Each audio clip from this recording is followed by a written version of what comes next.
بقولك ايه يا مكة، احنا عايزين نجيب هدية لداليا النهاردة بالليل عشان عيد ميلادها جه خلاص. ايوه مش عايزة البنت دي تعمل معانا عشان هي ما بتدفعش ده انا اللي جايبة وانا اللي عاملة وكل حاجة.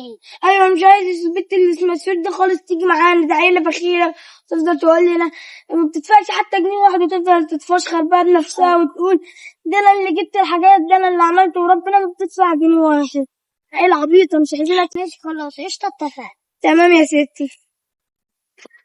ايه ده عملت كويس. بقولك ايه، احنا عايزين بقى نجيب هدية لداليا. انتوا مش هتجيبولها هدية ولا ايه؟ على فكرة انا هدفع فلوس، انا بقيت غنية. لا احنا مش عايزينك الصراحة يعني يا سور تعملي معانا. ليه يعني يا مك؟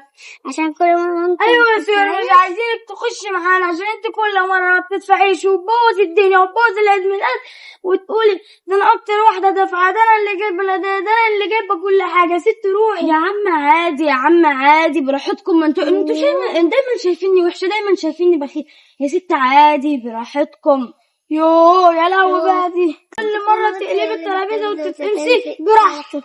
يا عم عادي يا ست عادي براحتكم. يلا احنا نمشي. يلا يا مكة نمشي. يوه ده انت عيلة مقرفة. عادي يا عم عادي براحتكم.